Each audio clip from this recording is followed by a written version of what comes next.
My name is Vincent Lin. I'm a 2004 alumnus of Master of Science in Biostatistics program. I choose USC because its strong reputation in research and opportunities to learn and work with top-tier faculty members and researchers.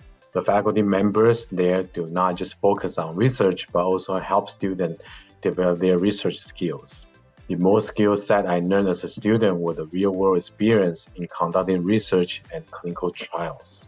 After graduation, I started as a biostatistician at Johnson & Johnson and further advanced my career inspiration to clinical development and clinical science in oncology drug development area. A highlight of my time in the program was the learning of a combination of research methodologies and applications. The program helped me build a strong analytical skill and allowed me to apply them to a real-world research, which prepared me for my career.